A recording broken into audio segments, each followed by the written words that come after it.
Pour assister à la messe aujourd'hui, les paroissiens utilisent des bancs et des chaises, mais il n'en a pas toujours été ainsi.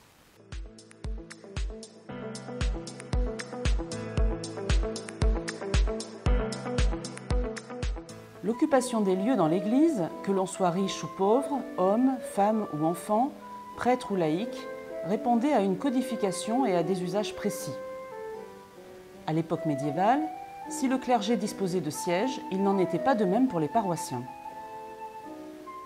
Jusqu'à la fin du XVIe siècle, les fidèles assistaient à l'office debout ou agenouillés par terre. Seuls les vieillards, les femmes enceintes et les enfants en bas âge pouvaient s'asseoir sur les bancs de pierre ou de bois. À compter du XVIIe siècle, des bancs et des chaises sont mis à disposition des fidèles qui le désirent contre une rétribution. Des registres témoignent de ces locations. Les noms des personnes y étaient soigneusement notés. Après la Révolution, ce sont les communes et les conseils de fabrique qui gèrent le fonctionnement de l'Église.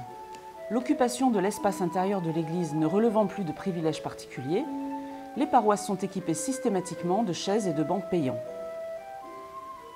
Un décret de 1809 en fixe le cadre et les règles. La location des chaises était souvent confiée à une personne sous forme de bail à ferme, une sorte de mise en gérance payante. Au XIXe siècle, les paroissiens prennent ainsi possession de l'espace ecclésial par leurs dons, par l'achat de mobilier et l'installation permanente d'une chaise portant leur nom. Certaines chaises personnalisées sont de véritables chefs-d'œuvre d'art populaire. Actuellement, les paroissiens prennent place sur de simples bancs, plus égalitaires et surtout gratuits.